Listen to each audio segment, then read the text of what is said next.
بسم اللہ الرحمن الرحیم۔ السلام علیکم دوستو پیش خدمت ہے کہانی قصہ پیار کے قاتل کا۔ ایسے لگتا ہے جیسے یہ کل کی بات ہو۔ میں اس وقت نوجوان تھا۔ آج کی نسل کہتی ہے کہ وہ پسماندگی کا دور تھا۔ میں کہتا ہوں کہ دور جیسا کیسا بھی تھا، اس وقت نوجوان زندہ اور بیدار ہوتے تھے اور ان کے ضمیر پر آج کے نوجوانوں کی طرح کوئی بوجھ نہیں ہوتا تھا۔ خلوص اور صاف گوئی کا زمانہ تھا، امن اور سکون تھا۔ ہاں تو قصہ یہ ہوا کہ ہمارے گاؤں میں دو مسافر ذرا سستانے کو رکے۔ لوگ اپنے پاؤں پر یا گھوڑے ٹٹو کی پیٹھ پر بیٹھ کر سفر کیا کرتے تھے۔ راستے میں کسی گاؤں میں ذرا سستانے اور حقے کا کش لگانے کو رک جایا کرتے اور ان کی زبانی ہمیں دوسری جگہوں کی خبریں ملا کرتی تھیں۔ یہ دو مسافر تحصیل چکوال کے کسی گاؤں کے تھے۔ ہمارے گاؤں سے فاصلہ 12-13 میل تھا۔ یہ مسافر جب ہمارے گاؤں میں بڑھ کے درخت کے نیچے رکے، اس وقت میں اور میرے دو دوست اپنے کتوں کو لیے وہاں بیٹھے تھے۔ ایک مسافر نے ہمارے کتے کو دیکھ کر کہا کہ ان کے گاؤں کے ایک ہم جیسے نوجوان کو دو کتوں نے اتنا زخمی کر دیا کہ وہ مر گیا۔ کتے دو تھے، دونوں لڑنے والے بولی تھے۔ اس زمانے میں کتوں کی لڑائی ایک عام اور دلچسپ کھیل ہوا کرتا تھا۔ بعض آدمی خونخوار قسم کے بولی کتے پالتے اور ایک دوسرے کو چیلنج بھیج کر کتے لڑایا کرتے تھے۔ دور دور سے لوگ تماشا دیکھنے آتے، ڈھول بجتے اور میلے کا منظر ہوتا تھا۔ بعض تماشائی جو جوئے کے عادی تھے کتوں پر نقد شرطیں لگاتے تھے۔ وہ دو کتے جنہوں نے ایک نوجوان کو مار ڈالا تھا ایک شاہ جی کے تھے۔ مجھے یاد نہیں کہ اس نوجوان کا نام کیا تھا جو کتوں کا شکار ہو گیا تھا۔ قصہ سنانے کے لیے اسے انور کہہ لے، وہ عوام ذات کا تھا۔ ان مسافروں نے سنایا کہ صبح سویرے شاہ جی کے دو نوکر یا مرید اس کے دونوں کتوں کو باہر گھمانے پھرانے کے لیے لے گئے۔ وہ کھیتوں سے آگے ویرانے میں چلے گئے اور انہوں نے کتوں کو کھلا چھوڑ دیا۔ انور کہیں سے آ رہا تھا یا کہیں جا رہا تھا۔ نوکروں کا بیان یہ تھا کہ انور ایک کھڈ سے اوپر آیا تو اچانک اوپر ایک کتا اس کے سامنے آ گیا۔ انور گھبرا گیا۔ اس نے کتے کو ڈھیلا اٹھا کر مارا۔ کتا لڑاکا، بولی اور خونخوار تھا۔ اس نے انور پر حملہ کر دیا۔ دوسرا کتا بھی دوڑا آیا اور اپنے ساتھی کی دیکھا دیکھی وہ بھی انور پر ٹوٹ پڑا۔ نوکر دور تھے۔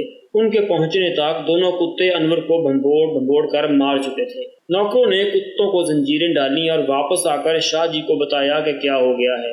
گاؤں میں خبر پہنچی تو سارا گاؤں دوڑا گیا۔ انور کی لاش خون میں ڈوبی پڑی تھی۔ نوکروں نے سب کو بتایا کہ یہ حادثہ کس طرح ہوا ہے۔ انور کا باپ اپنے جوان بیٹے کی موت پر پاگل ہو رہا تھا، کہتا تھا کہ وہ تھانے جائے گا۔ لوگوں نے اسے یاد دلایا کہ وہ شاہ جی کے خلاف بک رہا ہے۔ وہ خود بھی شاہ جی کا مرید تھا۔ سب نے اسے کہا کہ اس کے بیٹے کو شاہ جی نے تو نہیں مروایا، غلطی اس کے بیٹے کی تھی کہ اس نے کتے کو ڈھیلا مارا۔ شاہ جی کی مریدی کا حلقہ خاصا بڑا تھا۔ شاہ جی نے اسی وقت اعلان کر دیا کہ وہ انور کے باپ کو 500 روپیہ دے گا۔ اس وقت کے 500 روپے آج کے 5000 سے بھی زیادہ رقم تھی۔ دیہات میں 500 روپیہ نقد معاوضہ سن کر لوگوں پر حیرت کی خاموشی طاری ہو گئی۔ شاہ جی نے رقم ادا کر دی اور انور کو دفن کر دیا۔ شاہ جی پہلے ہی شاہ جی تھے، اب اس کی فیاضی کی دھاک بیٹھ گئی۔ وہ حاتم طائی بن گیا۔ لوگوں نے یہ تو سوچا ہی نہیں کہ شاہ جی نے کون سی محنت مزدوری کر کے یہ رقم کمائی ہے۔ یہ انہی لوگوں سے نذرانوں اور سلامیوں کی صورت میں بٹوری گئی تھی۔ انہی دنوں شاہ جی کی بیٹی کی شادی تھی۔ اس کے رنگ میں بھنگ پڑ گئی۔ گاؤں والوں پر مزید اثر ڈالنے کے لیے شاہ جی نے کہا کہ وہ بیٹی کی شادی انور کے چہلم کے بعد کرے گا۔ ہمیں یہ واقعہ سنانے والے مسافر کہتے تھے کہ یہ شاہ جی کی ایک ہی بیٹی تھی اور بہت خوبصورت، ہنسنے کھیلنے اور بھاگنے دوڑنے والی زندہ دل لڑکی تھی۔ انور کی موت کے تیسرے روز اس سے بھی خوفناک حادثہ ہو گیا۔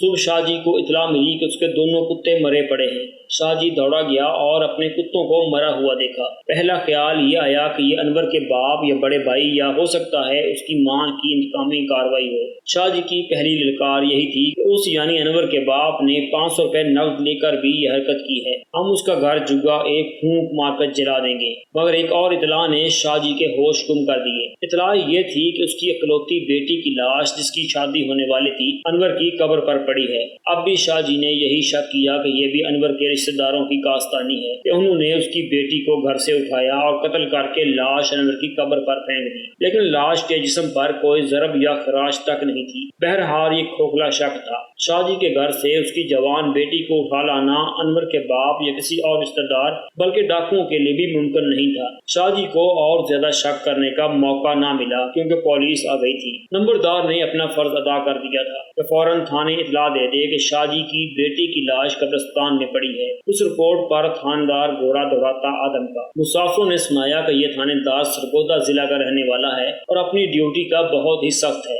شاہ جی نے اسے الگ کر کے اس کے ساتھ نہ جانے کیا باتیں کی تھی۔ سب کہتے تھے کہ انور کے خاندان کے سارے مرد پکڑے جائیں گے اور تھانے میں ان کو مارا پیٹا جائے گا، لیکن تھانے دار نے نہ کسی کو گرفتار کیا نہ کسی کو مشتبہ بٹھایا۔ وہ لاش اٹھوا کر لے گیا۔ گاؤں والوں نے یہ بھی دیکھا کہ پولیس شاہ جی کے دونوں مرے ہوئے کتوں کو بھی اٹھا لے گئی تھی۔ 8-10 دنوں بعد لوگوں کو پتہ چلا کہ کتوں کو زہر دے کر مارا گیا تھا اور یہی زہر شاہ جی کی بیٹی کو دیا گیا تھا، لیکن سب حیران تھے کہ لاش انور کی قبر پر کس طرح پہنچی۔ یہ کوئی معمہ نہیں تھا۔ عشق اور مشق چھپے نہیں رہتے۔ یہ بات بھی سنائی گئی کہ انور کا سارا خاندان شاہ جی کا مرید تھا اور انور جو بڑا خوبصورت نوجوان تھا شاہ جی کے گھر جاتا رہتا تھا۔ شاہ جی اسے اس لیے چاہتا تھا کہ اس کی آواز میں سوز اور درد تھا۔ وہ سیف الملوک گایا کرتا تھا۔ شاہ جی چرس یا شراب کے نشے کی حالت میں انور سے سیف الملوک سنا کرتے تھے۔ شاہ جی کی بیٹی انور کو چاہتی تھی اور وہ انور کے گھر آیا کرتی تھی۔ مسافروں نے کہا کہ پہنچ والے بزرگوں کے گھر میں نیت خراب کرنے کا نتیجہ یہی ہوتا ہے۔ انور کو شاہ جی کی گدی کی بددعا لگی اور وہ کتوں سے چیرا پھاڑا گیا۔ شاہ جی نے مشہور کیا کہ اس کے کسی دشمن نے اس کے خلاف 2 شیطان جنات کو استعمال کیا ہے اور اب وہ اپنے دشمن پر اپنے جنات سے جوابی حملہ کرائے گا۔ شاہ جی کے مرید اور غیر مرید حیران تھے کہ پولیس نے کیس چلایا کیوں نہیں۔ شاہ جی کے کان میں پڑی تو اس نے کہا کہ پولیس جنات اور بھوت پریت کے خلاف کوئی کارروائی نہیں کر سکتی۔ لوگ سوچ سوچ کر تھک گئے کہ کتوں کو اور لڑکی کو ایک ہی قسم کا زہر کس نے دیا۔ آخر وہ مان گئے کہ یہ شاہ جی کے دشمن جنات کا حملہ تھا۔ دونوں مسافر یہ واقعہ سنا کر اور حقہ پانی پی کر چلے گئے۔ ہمارے گاؤں میں 3-4 دن اس واقعہ پر باتیں ہوتی رہیں۔ یہ بات پرانی ہو گئی۔ اس سے تقریباً 1 مہینے بعد کا واقعہ ہے کہ ہم نے حسب معمول کتوں کو ساتھ لیا اور شکار کو نکل گئے اور ایسے ویرانے میں جا پہنچے یہاں دور دور تک آبادی نہیں تھی۔ وہاں کھڈ تھے، جگہ نشیبی تھی، کیکر، شیشم اور کھلاہی کے درخت تھے اور ٹیلے ستونوں کی طرح کھڑے تھے۔ مٹی کی اونچی دیواریں بھی تھیں اور ان میں پانی مار کے راستے بھی تھے جو غاروں کی طرح تھے۔ اس سے پہلے ہم وہاں کبھی نہیں گئے تھے۔ کسی نے بتایا تھا کہ وہاں سے گو اور گیدڑ رہتے ہیں لیکن خرگوش نہیں ہوتے کیونکہ وہاں بھیڑیے اور لومڑ بھی ہوتے ہیں۔ ہمیں بھیڑیے دیکھنے کا بہت شوق تھا۔ اس کی خونخواری اور درندگی کے بڑے خوفناک قصے سنے تھے۔ بھیڑیوں کے وہ 2-3 واقعات بعد میں ہوئے تھے جو میں آپ کو اپنی کہانیوں میں سنا چکا ہوں۔ ہمارا اصول لڑکپن میں ہی پختہ ہو گیا تھا کہ جہاں خطرہ ہو وہاں ضرور جاؤ اور جس کا خوف ہو اسے آنکھوں میں آنکھیں ڈال کر دیکھو۔ وہ خطرہ اور وہ خوف بغیر اطلاع و توقع ہمارے سامنے آ گیا۔ پہلے تو ہم سمجھے کہ وہ کتے ہیں لیکن دونوں ایک جیسے تھے، رنگ ایک سا اور شکل ایک سی۔ ہم میں سے کسی نے کہا کہ بھیڑیے ہیں۔ ہم سب رک گئے اور ذرا پیچھے ہٹ آئے۔ فاصلہ 100 قدم سے زیادہ تھا۔ وہ جوڑا نیچے تھا، ہم بلندی پر تھے۔ جوڑا عشق و محبت اور راز و نیاز میں مگن تھا۔ اس رومانی کیفیت میں جانور ہو یا درندہ ارد گرد کی دنیا سے بے خبر ہوتا ہے۔ اسے آسانی سے شکار کیا جا سکتا ہے لیکن اسے پتہ چل جائے کہ وہ خطرے میں آ گیا ہے تو بے حد خطرناک ہو جاتا ہے۔ میرے 2 ساتھی چھپ چھپ کر آگے گئے۔ انہوں نے آ کر بتایا کہ بھیڑیے ہیں۔ وہ جگہ مٹی کی عمودی دیواروں اور ڈھلانوں سے گری ہوئی تھی۔ درمیان میں ستونوں کی طرح ٹیلے کھڑے تھے اور کچھ درخت بھی تھے۔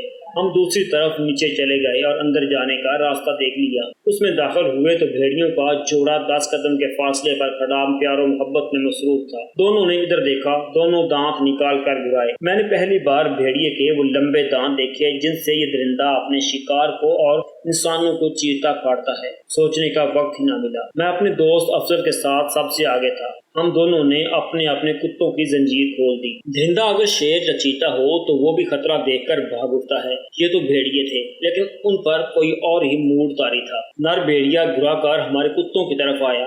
ہمارے دوسرے ساتھی بھی آ گئے تھے، انہوں نے بھی کتے کھول دیے۔ بھیڑیا اس قدر غصے میں تھا کہ اس نے افضل کے بھولی پر ایسا وار کیا کہ بھولی کے پاؤں اکھڑ گئے۔ مادہ میرے کتے پر آئی لیکن 9-10 کتوں نے انہیں گھیرا تو دونوں بھیڑیے بھاگنے کی کوشش کرنے لگے۔ میں نے ان کا غصہ اور ان کی دلیری دیکھی۔ وہ بھاگنے کی کوشش کر رہے تھے لیکن دم دبا کر نہیں بلکہ دلیری سے لڑ رہے تھے۔ ہمارے ہاتھوں میں ڈنڈے اور 2 کلہاڑیاں تھیں لیکن ہم کتوں کی مدد نہیں کرنا چاہتے تھے۔ ہمارے جس کتے پر بھیڑیے کا پنجہ یا دانت پڑتے وہ بلبلا اٹھتا تھا لیکن کتے زیادہ تھے۔ اگر مقابلہ 2 اور 2 کا ہوتا تو بھیڑیے جیت جاتے، پھر بھی بھیڑیے ہی جیت رہے تھے۔ انہوں نے کتوں کا حلقہ توڑ دیا اور نکل بھاگے لیکن غلط طرف بھاگے۔ اس وسیع نشیب میں سے نکلنے کا ایک ہی راستہ تھا جدھر سے ہم داخل ہوئے تھے۔ بھیڑیے بھاگتے دوڑتے باہر نکلنے کا راستہ دیکھ رہے تھے